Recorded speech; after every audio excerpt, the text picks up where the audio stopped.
High, good morning.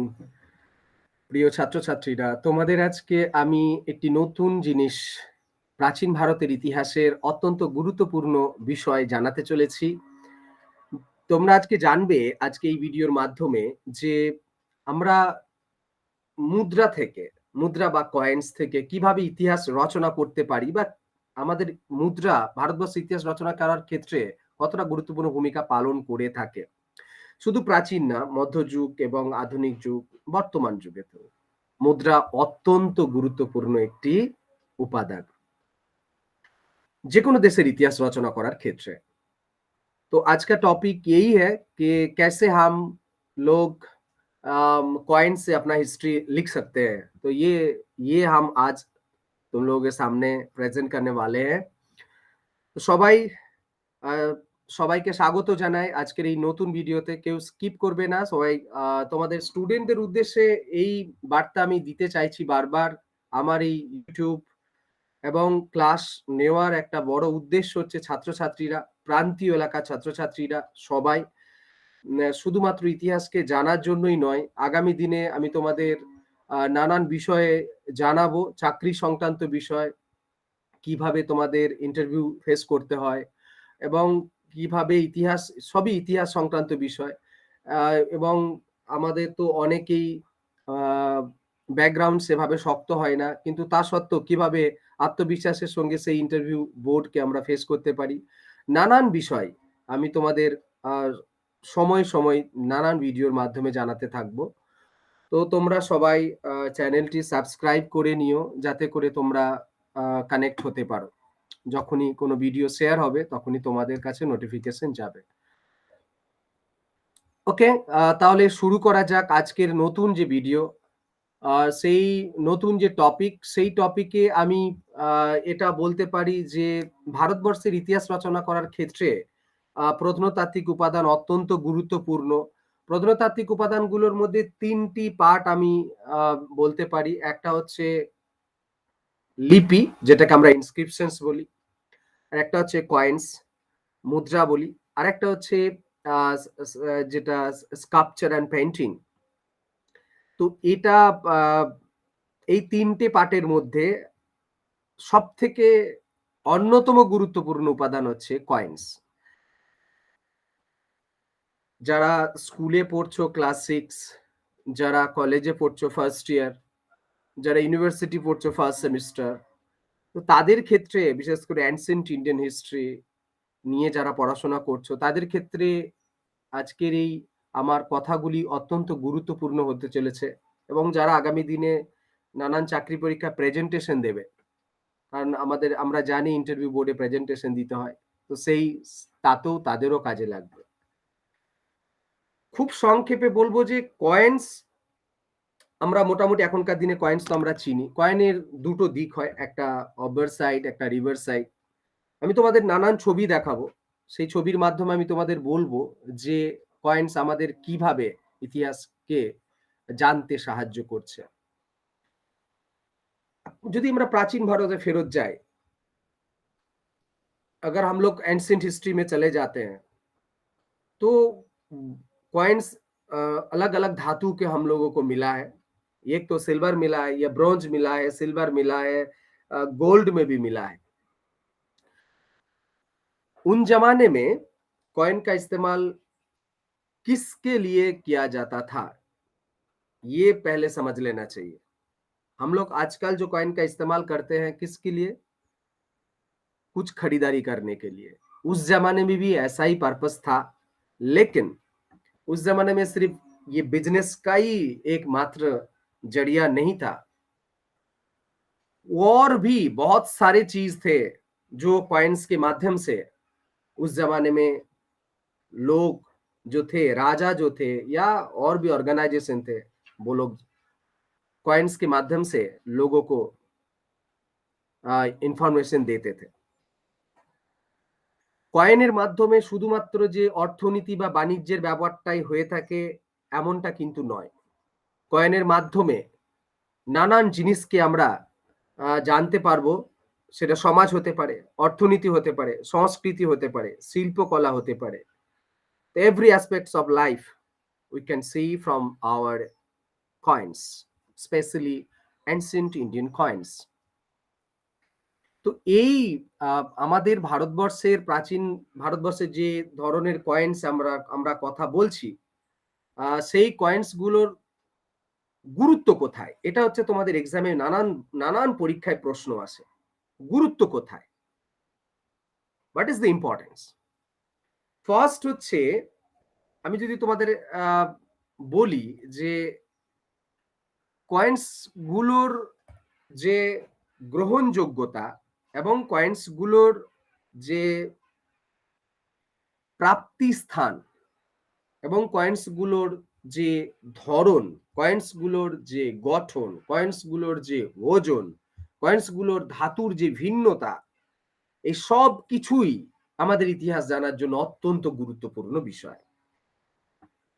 First, ইতিহাস জানার জন্য গুরুত্বপূর্ণ হলো কয়েন্সে যে আমরা সাহিত্যিক উপাদান এবং শিলালিপি, এই জিনিসগুলো থেকে, অর্থাৎ এই যে রেফারেন্স গুলো থেকে আমরা যে তথ্য পাই, সেই তথ্যটা সঠিক কিনা তার যে সত্যতা যাচাই কয়েন্সের মাধ্যমে হয়ে থাকে। অর্থাৎ কোনো একটা যুগে কয়েন্স পাওয়া গিয়েছে, সেই কয়েন্সটার এবং সেই যুগের অনেক সাহিত্যিক উপাদানও আছে, লিপিও পাওয়া গিয়েছে, কিন্তু কয়েন্সটা যখনই হাতে পাচ্ছি আমরা, তখন তার হচ্ছে একটা প্রুফ পেয়ে গেলাম যে হ্যাঁ, ওই কথাটা সত্যি, এটা হচ্ছে ওই তারই कॉइन्स, वही समयकालेरी कॉइन्स। मतलब कॉइन्स से हम लोगों को ये पता चलता है, जो लिटरेरी सोर्स है, जो आर्कियोलॉजिकल मतलब जो इंस्क्रिप्शनल सोर्स है, जो रेफरेंस हम लोगों को मिला है, कॉइन से हम लोग प्रूफ कर सकते हैं कि ये सही है, ये उस राजा का ही कॉइन है। কয়েন্সের মানে আমরা যদি প্রাচীন ভারতের কয়েনগুলোকে দেখি, কয়েনগুলোতে দুটো সাইডের কথা আমি প্রথমেই বলে নিয়েছি, অবভার্স এন্ড রিভার্স। আমি তোমাদের এইখানেতে একটি কয়েন্সের কথা বলবো, স্লাইডে নিশ্চয়ই তোমরা দেখতে পাচ্ছ। এটি হচ্ছেন ভীমা কাদফিসেস। ইনি হচ্ছেন ভারতবর্ষের প্রথম রাজা যিনি গোল্ড কয়েন চালু করেছিলেন। এটা ভারতবর্ষের, আচ্ছা তোমাদের নানান চাকরি পরীক্ষা এবং তোমাদের এক্সামে এই ধরনের প্রশ্ন আসে যে ভারতবর্ষের প্রথম কে সোনার মুদ্রার প্রচলন করেছিলেন। अच्छा कॉइन से এটা তার হচ্ছে সেই रेफरेंस, मतलब जो पहली बार किसने गोल्ड कॉइन का इशू किए थे हमारे देश में, भारतवर्ष में, प्राचीन भारत में, तो ये भीमा कादफिसिस था।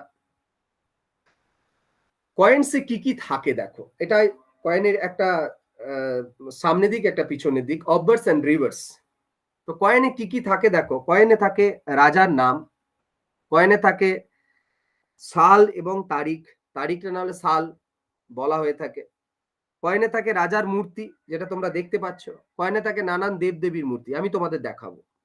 मतलब ये कॉइन्स में हम लोग क्या क्या देखते हैं, एक जो है वो है राजा का नाम लिखा रहता है, दूसरा है उसका जो ईयर है वो भी लिखा रहता है, तीसरा है राजा की जो मूर्ति है वो भी रहता है, और सबसे बड़ी बात, राजा कौन सी धर्म से बिलोंग करते हैं ये भी उन जमाने में राजा जो लोग होते थे वो शो करते थे। हम तुमको दिखाने वाले हैं ये रेफरेंस कि राजा जो जिस धर्म से वो बिलोंग करते हैं उसको भी कॉइन्स में उनका जो पिक्चर है, मतलब जो मूर्ति है, कॉइन्स में खुदाई किया जाता था। তাহলে কয়েনের মাধ্যমে আমরা কত কিছু জিনিস জানতে পারছি, রাজার নাম, পিকচার, তারিখ, সাল, তারিখটার কথা বলা যায় না, সাল, এবং সবথেকে বড় কথা হচ্ছে রাজা কোন ধর্মের অনুসারী। তাহলে আমাদের ইতিহাস জানার জন্য কয়েন কতটা গুরুত্বপূর্ণ, আমি তোমাদের এক এক করে আমি কয়েন শো করব যে যাতে করে তোমাদের আরো বুঝতে সুবিধা হয়। 3 নাম্বার যে গুরুত্ব, তাহলে প্রথম গুরুত্বটা কি বুঝলাম? প্রথম গুরুত্বটা বুঝলাম যে এই কয়েন্সের মাধ্যমে আমরা কি যাচাই করি, লিপি এবং সাহিত্য থেকে যে ইনফরমেশন আমরা পাই ইতিহাসে, তাকে যাচাই করার জন্য কয়েন্সটা সেই যুগের যদি কয়েন হয়, সেই যুগের কয়েন্সের মাধ্যমে আমরা সেই হিস্টোরিক্যাল যে সোর্সটাকে অ্যাপ্রুভ করতে পারি। 2, আমরা বললাম কয়েন্সের মাধ্যমে যে তথ্যগুলো জানতে পারছি, রাজার নাম এবং এবং মানে সাল, তারপরে রাজা কোন ধর্মের অনুসারী, এসব তথ্য আমরা জানতে পারছি। আরেকটা তথ্য তোমাদের জানাই, রাজার আমাদের ভারতবর্ষের প্রাচীন ভারতের ইতিহাসে কিছু কয়েন্স পাওয়া গিয়েছে। বিশেষ করে একটা কয়েন্সের রেফারেন্স আমি তোমাদের দেখাবো। মানে সেখানে রাজা সমুদ্রগুপ্ত বীণা বাজাচ্ছেন। অর্থাৎ তার যে সঙ্গীতের প্রতি যে অনুরাগ, আগ্রহ ছিল, এটা তার সবথেকে বড় প্রমাণ। আমি তোমাদের সেই কয়েনটা দেখাবো কিছুক্ষণ পর। मतलब समुद्रगुप्त का एक ऐसा कॉइन है, गोल्ड कॉइन है, जहाँ पर ऐसे समुद्रगुप्त बैठे हुए हैं और बीना को प्ले कर रहे हैं। तो इससे पता चलता है कि समुद्रगुप्त जो गुप्त सम्राट के गुप्त साम्राज्य के सबसे बड़ा राजा माना जाता है उनको। उनके बारे में ये बोला जाता है कि वो संगीत के भी बहुत ही चाहने वाले थे। इससे पता चलता है। मतलब कॉइन से ये भी हम लोगों को पता चल रहा है कि कॉइन्स वो राजा वो म्यूजिक के ऊपर भी उनका इंटरेस्ट था। ৪ নাম্বার হচ্ছে যে ভারতবর্ষের অনেক কয়েন, আমি ভারতবর্ষের কথাই বলবো, ভারতবর্ষের অনেক কয়েন বিদেশে পাওয়া গিয়েছে। যেমন রেফারেন্স বলি কুষাণ যুগ। কুষাণ যুগে আমরা জানি যে ভারতবর্ষের সঙ্গে রোমের দীর্ঘ বাণিজ্য ছিল। এই রাজা কনিষ্কের কথা কয়েন্স আমি তোমাদের সামনে রিপ্রেজেন্ট করছি। কনিষ্কের সময়কালে তো মানে আমাদের দেশের যে রোমের সঙ্গে বাণিজ্য চলতো, আমাদের অনেক কয়েন রোমে পাওয়া গিয়েছে, রোমের অনেক কয়েন আমাদের এখানে পাওয়া গিয়েছে। এর থেকে এটা প্রমাণিত হয় যে বিদেশিদের সাথে বাণিজ্যিক একটা সম্পর্ক ছিল, কয়েনই তার একমাত্র বড় উদাহরণ। मतलब ट्रेड जो है, अगर कुषाण पीरियड में हम लोगों के साथ रोम के साथ बिजनेस था, बहुत ही अच्छा बिजनेस था। बहुत सारे गोल्ड कॉइन यहाँ पर आते थे और यहाँ का भी कॉइन्स वहां पर जाते थे। तो ये यहाँ यहाँ का कॉइन वहां मिलना, वहां का कॉइन यहाँ मिलना, ये प्रूव करता है कि हम लोगों का ट्रेड था, मतलब वाणिज्य था, जो एक बहुत ही हिस्ट्रिकल इंफॉर्मेशन है, जो कॉइन से ही पता चलता है। আমি তোমাদের কয়েন্সের আরেকটা গুরুত্বপূর্ণ উপাদানের কথা বলবো, সেটা হচ্ছে যে সাতবাহন যুগের একটি কয়েন পাওয়া গিয়েছে। সেই কয়েনটি দেখো, এইটা আমি তোমাদের শো করছি, যেখানে বোটের পিকচার দেখা যাচ্ছে। বোট কি কারণে ইউজ করা হয় তোমাদের এটা জানা উচিত। সেটা বোট তো আমরা জানি যে যাত্রী বহনের জন্য হতে পারে, অথবা এটা হতে পারে বাণিজ্যের কারণে। তো এই নৌকার যুক্ত যে কয়েনটার মাধ্যমে আমরা ইতিহাসে কত বড় ইনফরমেশন পাচ্ছি দেখো, সেটা হচ্ছে যে আমরা এর মাধ্যমে প্রমাণিত হয়ে যাচ্ছে যে তখনকার দিনে বোট ইউজ করতেন এবং এটা বাণিজ্যের কাজে বেশিরভাগটা ইউজ করা হতো, এক জায়গা থেকে অন্য জায়গায় যাওয়ার উদ্দেশ্যে ইউজ করা হচ্ছে। তাহলে এর থেকে বড় প্রমাণ আর কি হতে পারে যে বাণিজ্য ব্যবস্থাটা সেই সময়তে ছিল। मतलब इस कॉइन की रेफरेंस से हम बोल सकते हैं सातवाहन पीरियड का एक कॉइन है। तो इसे पता चलता है कि ये उस जमाने में वाणिज्य था, ट्रेड था, यही सबसे बड़ा उदाहरण है। মুদ্রার যে আরেকটা ৪ নাম্বার, তাহলে আমি ৪ নাম্বার বললাম। ৫ নাম্বার যে গুরুত্ব, দেখো মুদ্রাতে নানান ধরনের, আমি তোমাদের এইখানে দেখো সেই সমুদ্রগুপ্তের কয়েন আমি তোমাদের দেখাচ্ছি। লেফট সাইডে তোমরা নিশ্চয়ই দেখতে পাচ্ছ যে সমুদ্রগুপ্ত বসে রয়েছেন, মহারাজাধিরাজ এই যে লেখা রয়েছে এখানে। তো সর্বরাজচ্ছেতা মহারাজাধিরাজ, এই সমুদ্রগুপ্তকে টাইটেল ছিল তার। টাইটেলের কথা আমি বললাম, এটা এই যে লেখা রয়েছে এখানে। তো সেই মানে ব্যাক সাইডে কয়েনে তো এই এই এর মাধ্যমে স্পষ্ট বোঝা যাচ্ছে যে, আমি তোমাদেরকে আরেকটু কয়েনটাকে যদি বড় করে দেখাই, এই দেখো সেই সিঙ্গেল কয়েন, সেটার মাধ্যমে দেখো বীণা বাজাচ্ছেন উনি এবং এখানে লেখা রয়েছে তার নাম। তো এই বীণা বাজানোর ছবি থেকে আমরা স্পষ্ট বুঝতে পারছি রাজার সঙ্গীতের প্রতি কতটা ইন্টারেস্ট ছিল। একই সঙ্গে এই কয়েনটার মানে আমি কনফুসিয়াসের কয়েনটাকে একটু ফেরত যাব। সেটা হচ্ছে দেখো ड्रेस संक्रांत विषय আমরা कॉइन থেকে কিন্তু জানতে পারি। मतलब जो ये है ड्रेस के बारे में हम कॉइन से ही पता चलता है। तो यहाँ से ये पता चलता है कि ये कॉइन ये राइट साइड बुद्ध का है, बुद्ध का फिगर, क्योंकि कनिष्क के बाद में बोला जाता है कि गौतम बुद्ध के अनुसारी हो गए थे, बुद्ध धर्म का ग्रहण किए थे। তো বৌদ্ধ ধর্ম গ্রহণ করার জন্য তিনি তার এই যে আমি কিছুক্ষণ আগেই বলেছি যে রাজা কোন ধর্মের অনুরাগী, তিনি সেটা কয়েনের মাধ্যমে শো করতেন।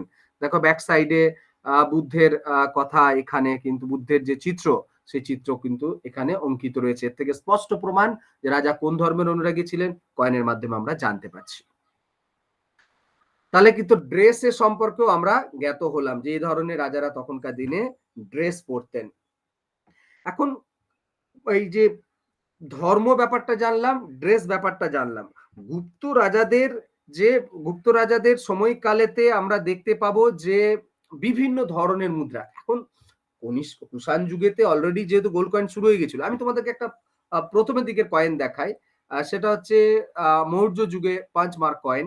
এটা আমি এখন কেন দেখাচ্ছি, এর উদ্দেশ্যটা হচ্ছে এটাই যে এটা রূপার কয়েন। দেখো ছোট, ছোট स्लैब করে কাটা রয়েছে। मतलब छोटा-छोटा करके ये पंच करके कॉइन बनाया जाता था ऐसे ढलाई बना के उसको ऐसे स्टैम्प लगा देते थे और उसको काटते थे। কয়েন্সের এই ৫ মার্ক কয়েন তার জন্যই এর নাম। এটি মৌর্য যুগের থেকে সূচনা হয়েছিল। আচ্ছা এই কয়েনগুলোর দেখো ছোট, ছোট, ছোট, ছোট সিম্বল তোমরা দেখতে পাচ্ছ নিশ্চয়ই। এর अच्छा ये अलग-अलग सिंबल यहाँ पर दिखाई दे रहा है। छोटा-छोटा करके ऐसे काटा गया है। এই কয়েনগুলো মৌর্য যুগের এবং আমাদের প্রাচীন ভারতের এই যে এটা মৌর্য যুগের কিছুটা আগে বা মৌর্য যুগের সময়কালেতে একটা সিস্টেম ছিল ভারতবর্ষে শুধুমাত্র রাজারাই নয়, এই কয়েন ছাপাতে পারতেন বিভিন্ন ব্যবসায়ী সংগঠন। তো এই যাদের যেটা কিন্তু খুব গুরুত্বপূর্ণ ভারতবর্ষের ইতিহাসে। দেখো বাণিজ্যের জন্য এটাও নাকি পারমিশন দেওয়া ছিল। রাজা শুধু ছাপাবেন না, রাজার যারা অর্গানাইজেশন হতেন, ট্রেডিং কমিউনিটি হতেন যারা, তারাও কিন্তু কয়েন ছাপাতে পারতেন। এটা অদ্ভুত ভারতবর্ষের ইকোনমি যেটা ট্রেড রিলেটেড অ্যাক্টিভিটির জন্য ইউজ করা হতো তখনকার দিনে। এইজন্য আমি এটা ৫ মার্ক কয়েনটা এখন দেখাচ্ছি যে শুধুমাত্র রাজারা না, রাজার সময়কালে অন্যান্য সংগঠন তারাও কিন্তু কয়েন ছাপাতে পারতেন। তো ভারতবর্ষের ইতিহাসে বাণিজ্যের যে বিবরণ এটা কয়েন ছাড়া প্রমাণিত হতো না। মানে এত সুন্দর এত প্রুফ মানে এর প্রমাণ কয়েন ছাড়া দেওয়া সম্ভব ছিল না। ভারতবর্ষের ইতিহাসে আমি বলবো যে যত বড়, বড় রাজারা এসেছেন অ্যানসিয়েন্ট হিস্ট্রিতে তারা তোমরা সবাই জানো যে যুদ্ধে একটা ঘোড়া ছেড়ে দেওয়া হতো। মানে রাজ্য জয় করার জন্য রাজা একটা ঘোড়া ছেড়ে দিতেন। সেই ঘোড়াটি যে তার পিছনে, পিছনে ঘোড়া সেনাবাহিনীরা যেত। রাজার আম সেই ঘোড়া যেদিকে যেত সেই যে যদি কোনো রাজা তাকে আটকায় তাহলে তার সঙ্গে যুদ্ধ হতো। সেই যুদ্ধে তাকে পরাজিত করতে হতো। অথবা যদি সেই রাজ্যের রাজা তাকে না আটকায় তাহলে সেই ঘোড়া যদি এই রাজ্যকে ক্রস করে তাহলে সেই রাজ্যটা পিছনে যে ঘোড়া যে ছেড়েছে যে রাজাটি সেই রাজ্যটি তার হয়ে যেত। এটা হচ্ছে বলা হচ্ছে অশ্বমেধ যজ্ঞ। অশ্বমেধ যজ্ঞ দেখো রেফারেন্স সমুদ্রগুপ্তের একটা কয়েনে অশ্বমেধ যজ্ঞ সম্পন্ন এই যে ঘোড়াটাকে অশ্বমেধ যজ্ঞ মানে যেন অগ্নিকুণ্ড থাকতো এবং যে ঘোড়াটিকে ওই যে বললাম রাজ্য জয়ের উদ্দেশ্যে ছেড়ে দেওয়া হতো সে আসার পর তাকে ঘোড়াটিকে অগ্নিকুণ্ডে প্রবেশ করানো হতো। অর্থাৎ এই যে এবং বিরাট বড় অনুষ্ঠান হতো। রাজা মানে রাজ্য জয় করে এসেছেন, রাজ্য জয় করেছেন। তার মতো এত অপ্রতিরোধ্য রাজা আর নেই। এটা হচ্ছে তার সবথেকে বড় প্রমাণ এই অশ্বমেধ যজ্ঞের মাধ্যমে। ভারতবর্ষের বেশ কিছু রাজা আমাদের অশ্বমেধ যজ্ঞ সম্পন্ন করেছিলেন। তার মধ্যে সমুদ্রগুপ্ত হচ্ছে অন্যতম। সমুদ্রগুপ্তের রেফারেন্সটাকে আমি তার জন্য এখানে দিয়েছি তোমাদের সামনে। অর্থাৎ অশ্বমেধ যজ্ঞের মাধ্যমে এই রাজা তার যে সর্বরাজ হচ্ছে তা উপাধি সমুদ্রগুপ্ত নিয়েছিলেন এটা তার সবথেকে বড় প্রমাণ। मतलब अश्वमेध यज्ञ जो किया जाता था उस जमाने में ये प्रूफ है कि अपना पूरा राज्य दखल करके ये एक राजा जो जो सेरेमनी करते थे उसको अश्वमेध यज्ञ बोला जाता था। उस घोड़े को उसी अग्निकुंड में डाला जाता था। এই কয়েনটার মাধ্যমে আরেকটি গুরুত্ব আমি তোমাদের বোঝাতে চাইছি। এটি চন্দ্রগুপ্ত 2nd সমুদ্রগুপ্তের ছেলের কয়েন। এটা দেখো ঘোড়ার উপর চেপে রয়েছে রাজা ২য় চন্দ্রগুপ্ত। তো তার প্রমাণ বুঝতেই পারছো যে সেই সময়ের ঘোড়াকে যুদ্ধের কাজে ব্যবহার করা হতো। এটা তার সবথেকে বড় প্রমাণ। আমি কুমারগুপ্তের কয়েনটাকে এখানে ইউজ করেছি তোমাদের কারণ আমি তোমাদের বোঝানোর জন্য যে কুমারগুপ্ত কার্তিকের মানে দেবতা কার্তিকের তিনি ফলোয়ার্স ছিলেন। যার জন্য তিনি তার কয়েনের পিছনের দিকে এটা কুমারগুপ্ত তার ডান দিক পিছনের দিকেতে তিনি কুমারগুপ্ত আচ্ছা আমরা কার্তিক কি করে চিনলাম? কারণ এই যে ময়ূরের চিহ্ন দেখতে পাচ্ছি যার জন্য। তাই এর থেকে এটা বোঝাতে চাইছি যে রাজা কোন ধর্মের অনুসারী। এটা কিন্তু তার এই কয়েনের মাধ্যমে কিন্তু বোঝা যায়। আচ্ছা মুদ্রার গুরুত্ব আরেকটা জায়গায় ইম্পর্টেন্ট এই মুদ্রার ছবির মধ্য দিয়ে আমি তোমাদের জানাতে চাইছি এটা যে মুদ্রার আরেকটি গুরুত্ব আছে যে রাজারা শিকার করতেন শিকারে যেতেন আচ্ছা টাইপ তো এই কয়েন্সটা রয়েছে কুমারগুপ্তের। আমি একটা রেফারেন্স আমি তুলে ধরেছি তোমাদের সামনে যে রাজা যে শিকারে যেতেন এবং রাজা তীর ধনুক চালাতে পটু ছিলেন, मतलब वो शिकार करने जाते थे, यही इसका एक proof है। ভারতবর্ষের কিছু অন্যান্য রাজ্যের কয়েন্সকে আমি দেখাবো, তারপর আমি তোমাদের ডিটেইলস এ ফিরবো। এখন দেখাতে চাইছি যে আমি সিলভার কয়েন, এটা হচ্ছে চোল রাজাদের জাতীয় যে পতাকা, একটা আম প্রাণী শুয়ে রয়েছে এবং মাছের তারা মানে একটা এই যে সিম্বলটা, এটা কিন্তু আমাদের চোল রাজাদের সিম্বল। সে তার বড় প্রমাণ কয়েনের মাধ্যমে আমরা পেয়ে যাচ্ছি। এটা সম্ভবত উত্তম চোলা নাম লেখা রয়েছে। তোমরা নিশ্চয়ই সবাই দেখতে পাচ্ছ। তো চোল রাজা কি ये माने सिल्वर कॉइन है जो उन उन चोलास के जो नेशनल एम्बलम होते थे, मतलब जो ध्वज में उनका लोगो रहता था, इसका प्रमाण यही है। আমি তোমাদের আলাউদ্দিন খলজির সময়কালের একটি সিলভার কয়েনের কথা বলবো। এই সিলভার কয়েনের মাধ্যমে আলাউদ্দিন খলজির তখনকার দিনে যেহেতু মুসলিম পিরিয়ডে মূর্তিকে ছাপার ব্যাপারটা ছিল না, তো এটা ক্যালিগ্রাফি বলা হয়। বিভিন্ন আম আ আ অ্যারাব ওয়ার্ডস লেখা রয়েছে এখানে, স্তোত্র নাম রয়েছে। আ এটা হচ্ছে জাহাঙ্গীর, নিশ্চয়ই বুঝতে পারছো মুঘল বাদশা জাহাঙ্গীরের কয়েন, ক্যালিগ্রাফি বলা হচ্ছে স্টাইল। ক্যালিগ্রাফি মানে হচ্ছে কোনো কিছু লেখার ধরন, সুন্দর করে লেখার ধরনকে বলে ক্যালিগ্রাফি, যেটা জাহাঙ্গীরের সময় আমাদের দেশেতে প্রচলিত হয়েছিল। ক্যালিগ্রাফি का मतलब होता है लिखने का स्टाइल, जो जहांगीर के पीरियड में ही शुरू हुआ था भारतवर्ष में। बहुत अच्छी तरह से कैलीग्राफी किया जाता था, तो इसका एक रेफरेंस कॉइन्स में मिलता है। ये है शिवाजी का कॉइन, तुम लोग देख के पता चल रहा है कि शिव लिखा हुआ है यहाँ पर, और यहाँ पर देखो छत्रपति लिखा हुआ है, तो इससे पता चलता है कि उनके नाम का बारे में और शिव जी के उनके उपासक थे, इसके बारे में पता चलता है। तो ये है silver coins of Chandragupta first. मैंने इसका इस्तेमाल इसीलिए किया कि यहाँ पर फिगर जो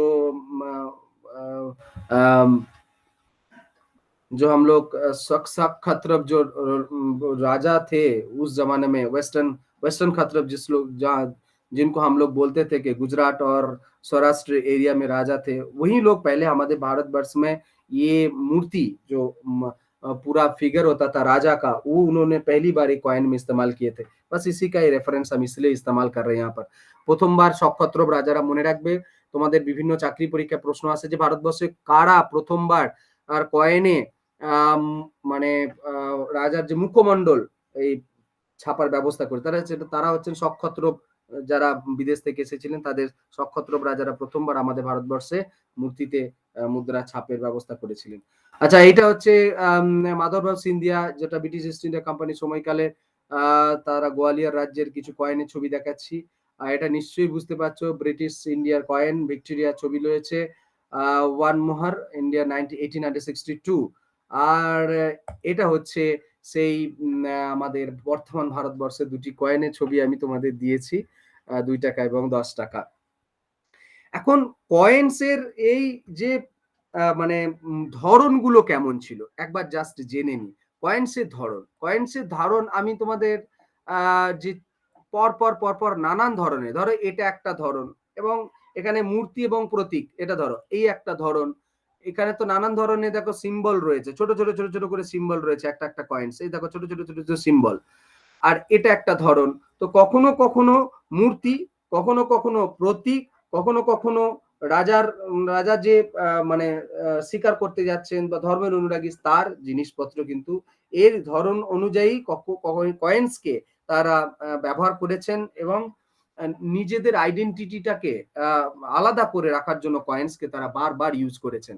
এখন তোমাদের এই যে কয়েন্সটা আমি দেখালাম, এখানে তোমাদের বলিনি, সেটা হচ্ছে যে আমাদের মধ্যযুগের সময়কালেতে এই, তো তোমাদের মনে প্রশ্ন আসতে পারে যে আপনি বলছেন যে এক রাজা ছাড়াও বিভিন্ন বণিক সংগঠনও তারা কয়েন ছাপাতে পারতেন। এখন অদ্ভুত ব্যাপার, কোনো কারোরই সিম্বল মিলতো না। এটি হচ্ছে সবথেকে বড় কথা। তাহলে তো মিলেমিশে একাকার হয়ে যাবে। একই ধরনের কয়েন সবাই ছাপাবে। এমনটা কিন্তু হতো না। একেকটা অর্গানাইজেশন একেক ধরনের সিম্বল ইউজ করতেন। যারা কয়েনটাকে গ্রহণ করছেন তারা বুঝতে পারতেন আচ্ছা ওই অর্গানাইজেশন থেকে এই কয়েনটা এসেছে। তার মানে এর ভ্যালুটা ওকে ওটা প্রদান করতে হবে। अर्थात मतलब अलग-अलग ऑर्गेनाइजेशन का सिंबल अलग-अलग होता था। ये हम बोल रहे हैं कि कॉइन से इससे पता चलता है कि ये उस जमाने का है, ये उस जमाने का है। बस यही यही सबसे बड़ी इम्पोर्टेंस है। और সবথেকে যেটা কয়েনের গুরুত্ব ইতিহাস রচনা করার ক্ষেত্রে সেটা হচ্ছে ইকোনমি। টাকার মূল্যটাকে বোঝানোর জন্য।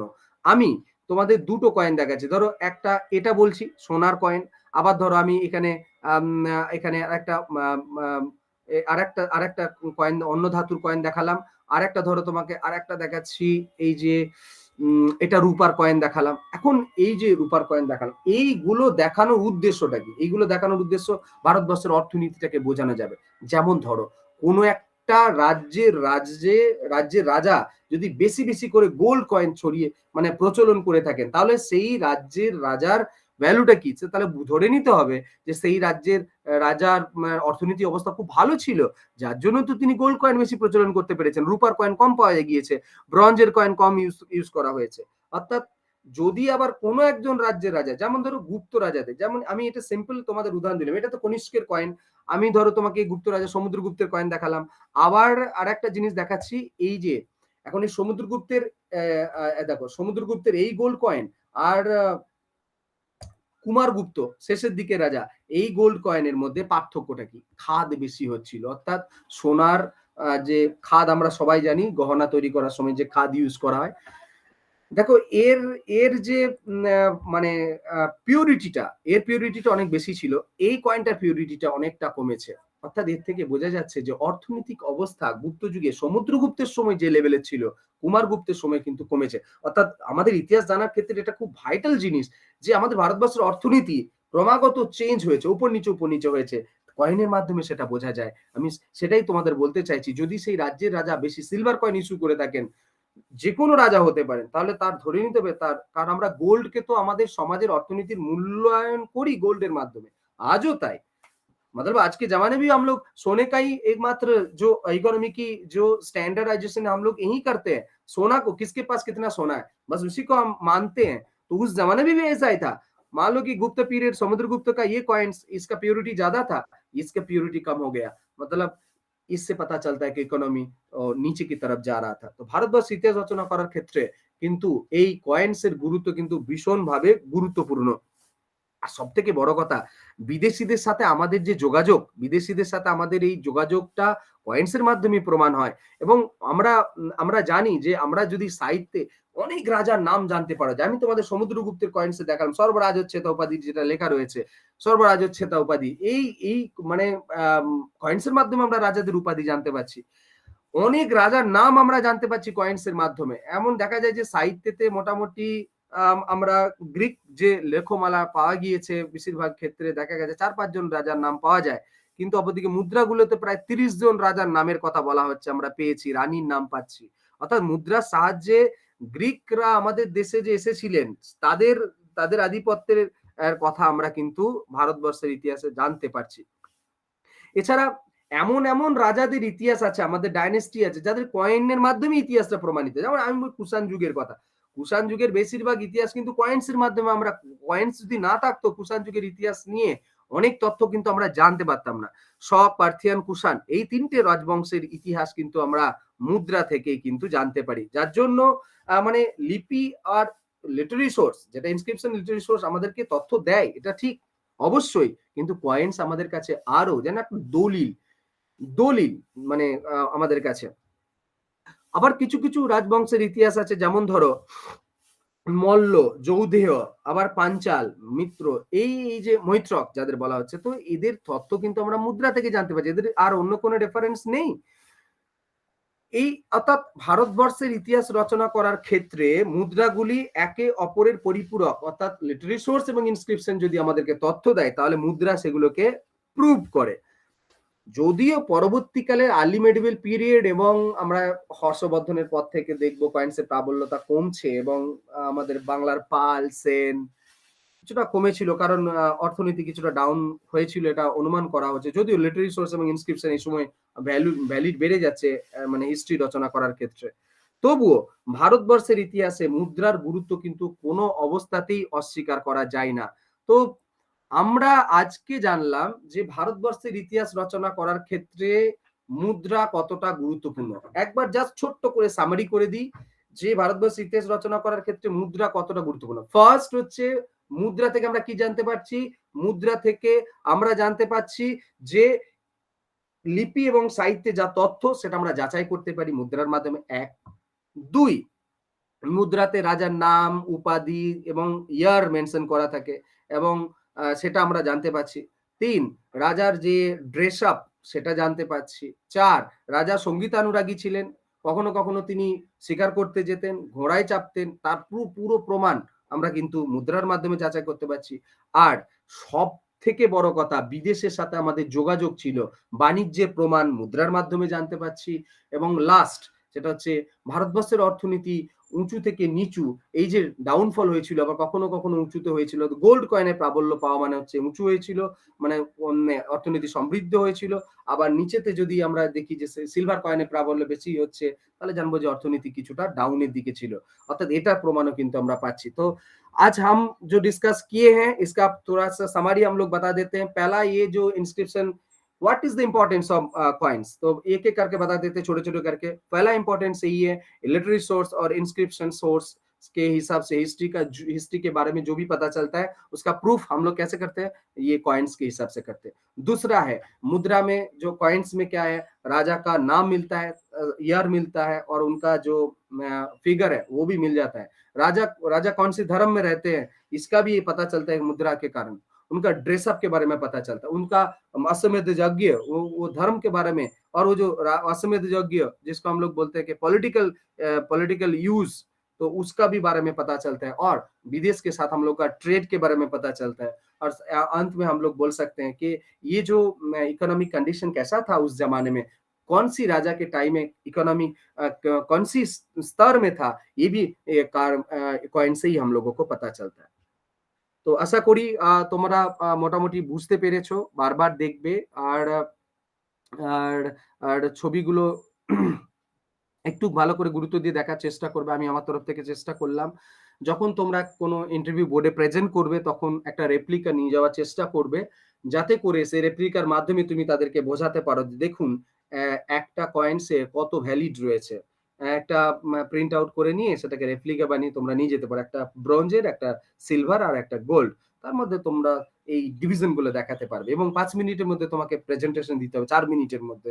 तो এটা তোমাদের মাথায় থাকতে হবে তো সেই ব্যাপারটা কিন্তু খেয়াল রাখবে मतलब 3-4 मिनट में तुमको प्रेजेंट करना है तो एक 2-3 रेप्लिका लेके जाओ या ये तो एक सिल्वर गोल्ड ब्रॉन्ज और उनको दिखा के बोलो कि सर मुद्रा से हम लोगों को ये पता चलता है তো ঠিক আছে আজকের মতো এখানে ক্লাস শেষ করলাম নতুন ভিডিওতে আবার তোমাদের সঙ্গে দেখা হবে ততক্ষণ পর্যন্ত বাই এন্ড থ্যাংক ইউ